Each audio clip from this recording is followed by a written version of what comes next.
The Vatican has announced that Pope Benedict XVI will step down on February 28th, citing his old age. The 85-year-old will become the first head of the Catholic Church to resign from the post in nearly 6 centuries. Pope Benedict is resigning. First time that a pope is resigning since 1415, nearly 600 years. And we are told it is because of health reasons. Not buying it. I do not have the mental and the physical strength anymore to continue my duties. I see that my job needs those qualities and I no longer have them, so I'm stepping down. And this is without historic precedent, at least since the Middle Ages, and it throws up many questions. Why is he doing this? I believe it is because of some scandals that the church has gone through. So of course, there's a huge sex scandal that has exploded under Pope Benedict and perhaps might get even larger. And I believe that he wants to leave before that happens.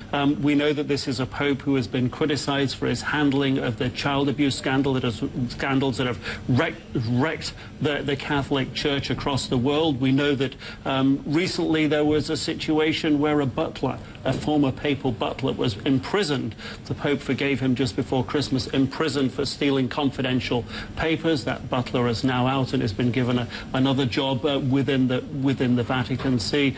It's not clear why the Pope is making this decision now. It would also raise the questions of his health.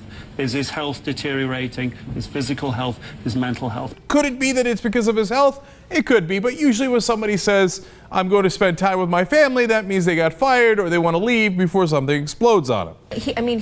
He's known to be a theological conservative, and there have been a number of scandals and things which have rocked the Vatican in the last couple of years. Obviously, it's unclear that this would have anything to do with that. Like you say, completely unprecedented. When we heard about this, we had to sort of delve into the history and see, had this ever happened before? And it's really quite incredible.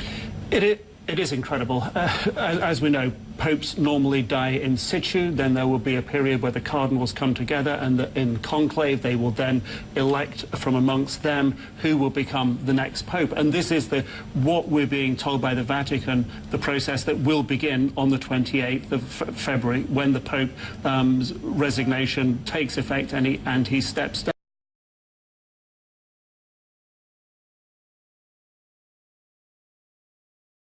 So, first of all, giant negative, as I just told you, huge sex scandals exposed under Pope Benedict. Now, to be fair, he's not the one that did the sex scandals, and they happen to be exposed under him. They weren't necessarily committed under him.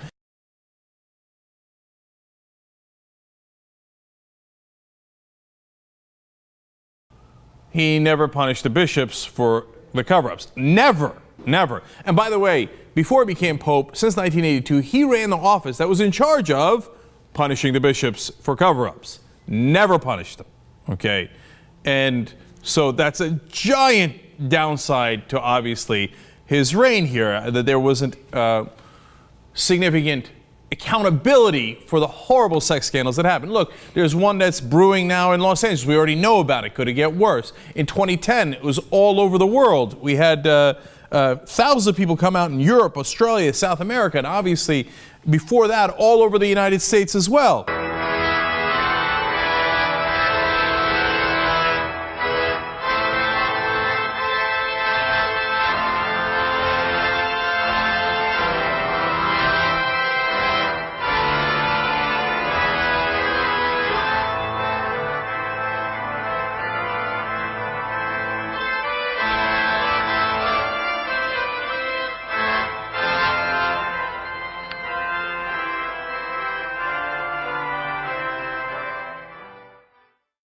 Adios, Papam, or in Italian, Addio, Papam.